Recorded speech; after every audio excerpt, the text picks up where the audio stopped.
If you just started going to the gym or you're about to start, I need you to watch this entire video before you touch a single piece of equipment. Because the mistake I'm about to describe is so common, so universally made, and so catastrophically expensive in terms of wasted time and physical damage that it is the single greatest reason why approximately 80% of people who start going to the gym quit within the first 6 months feeling frustrated, injured, or completely disillusioned.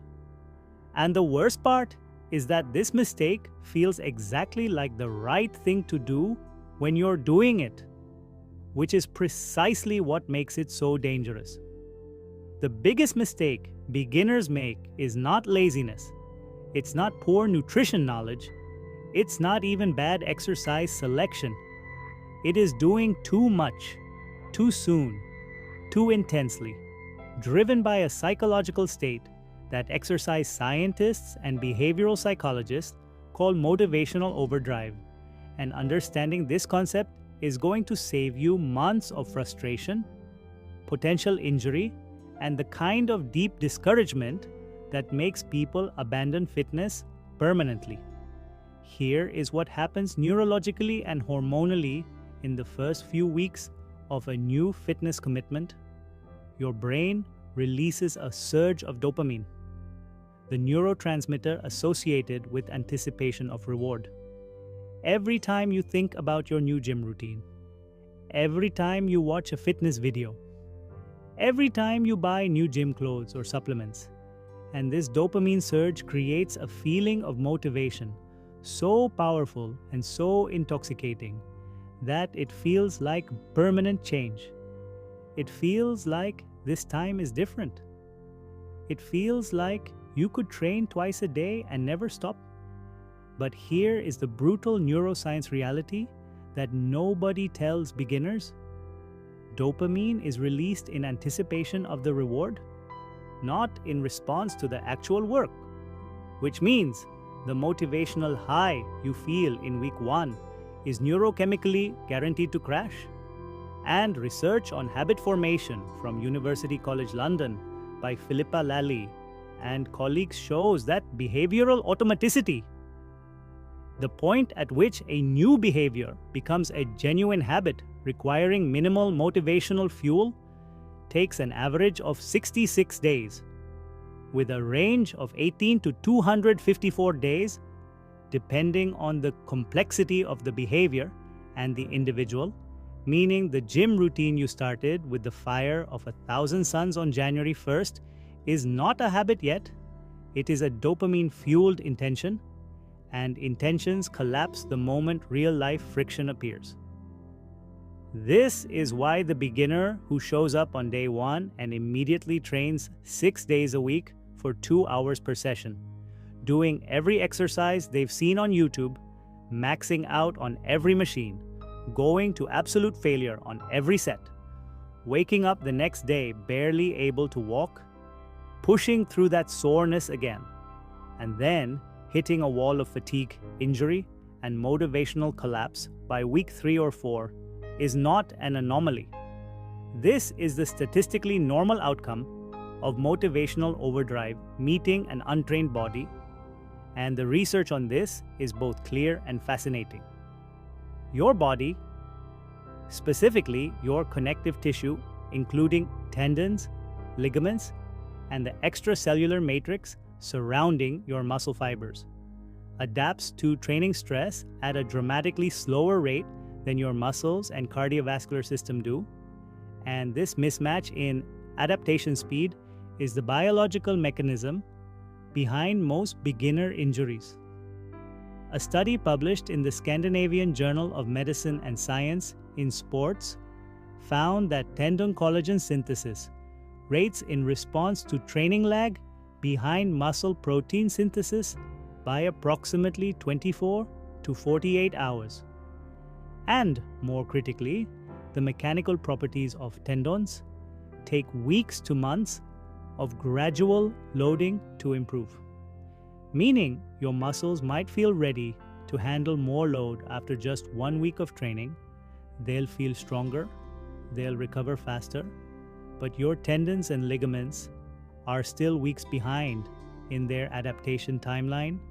And if you increase your training intensity and volume based on how your muscles feel rather than how long you've been training, you are systematically overloading connective tissue that hasn't had time to structurally reinforce itself, which is exactly how beginners end up with tennis, elbow from bicep curls, patellar tendinitis from squats, and rotator cuff strains from bench pressing within the first month of training. The psychological dimension of this mistake goes even deeper than the initial motivational overdrive because it connects to a concept from cognitive psychology called the planning fallacy, first described by Daniel Kahneman and Amos Tversky, which is the systematic human tendency to underestimate how long things will take, how much effort they will require, and how many obstacles will arise. When a beginner plans their gym routine, they plan it based on the best possible version of their week. The week where nothing unexpected happens, where they sleep perfectly, where work isn't stressful, where they have unlimited energy and time. And they design a 6-day program for this imaginary perfect week that has never actually existed in their life and will not exist going forward either. And then, when the real week shows up with its overtime, its social obligations, its bad sleep, and its unexpected fatigue, the program that was designed for a fantasy becomes impossible to execute. And the psychological response to this impossibility is not, let me scale back. It is, I've already failed, I might as well quit, which behavioral psychologists call the what the hell effect, the same cognitive pattern that causes someone on a diet to eat an entire pizza after eating one cookie because I've already broken it, so what's the point? The correct approach, supported by both exercise science and behavioral psychology, is almost insultingly simple, but requires a level of discipline that is actually harder than training 6 days a week. It is to start with dramatically less than you think you need and build progressive overload so gradually that it feels almost boring. Research on minimum effective dose in resistance training, including work from Dr. James Krieger's meta-analyses on training volume, shows that beginners can achieve maximum hypertrophic and strength adaptations with as little as 2 to 3 sets per muscle group per session, 2 to 3 sessions per week, because the beginner's nervous system is so unaccustomed to resistance training that even the smallest novel stimulus produces significant adaptation. This is called beginner gains or newbie gains in the fitness community. But the scientific term is neural adaptation, referring to the rapid improvement in motor unit recruitment, firing rate, and intermuscular coordination that the untrained nervous system undergoes in the first 8 to 12 weeks of consistent training. And these neural adaptations are so powerful that they produce strength increases of 20 to 40% in the first few months, even before any significant muscle growth occurs, meaning beginners get stronger and see physical changes on programs that would do absolutely nothing for an intermediate or advanced trainee. But only if they stay consistent, and consistency requires a program that fits inside a real life, not an imaginary perfect one. The behavioral psychology solution to all of this is a concept called habit stacking and minimum viable behavior, developed from B.J. Fogg's research at Stanford on behavior design. Instead of designing the most ambitious gym program your motivation can currently imagine, design the smallest gym program your worst week can realistically sustain. Because a 3-day per week, 45-minute program that you actually do for 52 weeks produces infinitely more muscle, strength, and physical transformation than a 6-day per week, 2-hour program that you do for 3 weeks before collapsing.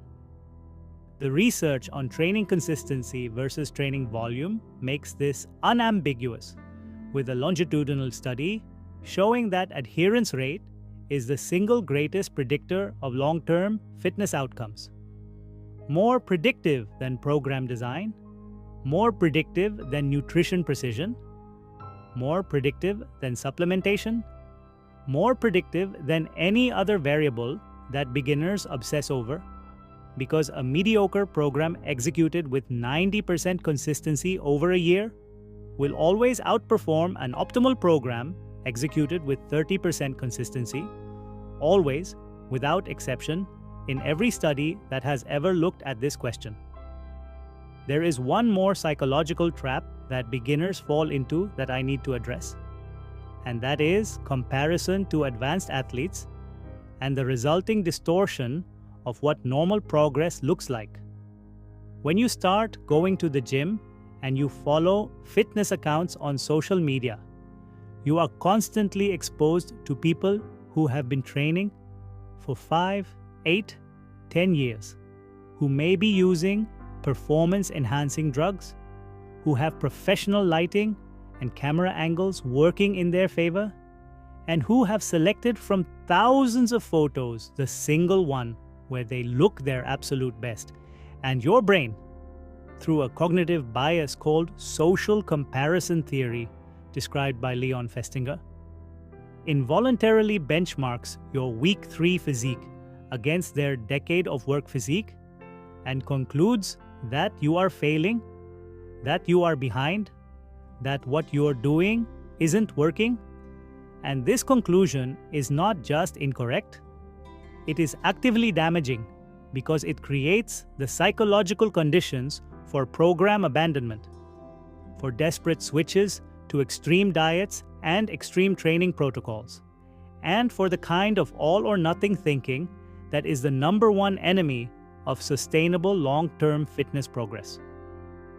The solution to the biggest gym mistake beginners make is this: start with 3 days per week, full body sessions, 45 minutes maximum, focusing on 4 to 5 compound movements done with perfect form at weights that feel almost too easy for the first 2 weeks. Add weight only when you can complete every rep of every set with complete technical control. Protect your sleep and your stress management as primary training variables because cortisol destroys beginner adaptation. Unfollow every fitness account that makes you feel behind or inadequate. Take weekly progress photos and measurements because the scale lies, but measurements don't. And above all else, understand with absolute clarity that the gym is not a 90-day transformation challenge. It is a lifetime practice, and the beginner who survives their own initial enthusiasm, who builds slowly and consistently, who stays in the game past the dopamine crash, past the first plateau, past the first missed week, that beginner becomes the advanced athlete that future beginners will compare themselves to. And that journey starts not with more intensity, more volume, or more sacrifice, but with the radical and counterintuitive discipline of doing less than you think you need until doing it becomes who you are.